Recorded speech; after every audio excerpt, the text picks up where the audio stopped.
Hello বন্ধুরা, good afternoon. কেমন আছো? আশা করছি সবাই ভালো আছো। তো আমার শরীরটা একটু খারাপ থাকার কারণে আমি বেশি ভিডিও করতে পারছি না, তো ভিডিও টাইমে পোস্টও করতে পারছি না। তোমরা প্লিজ আমাকে ভুলে যেও না। তো চলো, আজকে তোমাদের দাদাভাইকে একটা সারপ্রাইজ দেওয়া হবে। তো সবে কাজে থেকে এইমাত্র এলো। তো আমি চোখ ধরে আছি, মেয়ে দরজার পিছনে লুকিয়েছিল। তো তোমার দাদাভাইয়ের জন্য একটা পার্সেল অর্ডার করেছিলাম। সবসময় তো আমি কিছু নিয়ে থাকি, মেয়ের জন্য কিছু নিয়ে থাকি, কিন্তু ওর জন্য কিছু নেওয়া হয় না। তো ওর পছন্দ হবে কি না জানি না, তো আমি এটা অর্ডার করেছিলাম। তো যাই হোক, ও আনবক্সিং করছে, দেখো কি বলে, পছন্দ হয় কি না।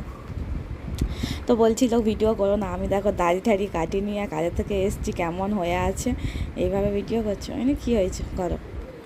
তো যাই হোক, দেখো, তো তোমার দাদাভাইয়ের জন্য একটা টি শার্ট অর্ডার করেছিলাম, তো সেটাই এখন আনবক্সিং করছি।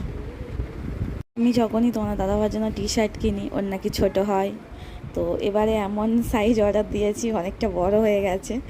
তো যাই হোক, বলছিল যে রিটার্ন করব, অনেকটা বড় ছিল। তারপর বললো না ঠিকই আছে, একটু ঢিলা ঢালা থাকাই ভালো। তো ওকে বললাম একটু পরে দেখাও, বললো পরে পরবো।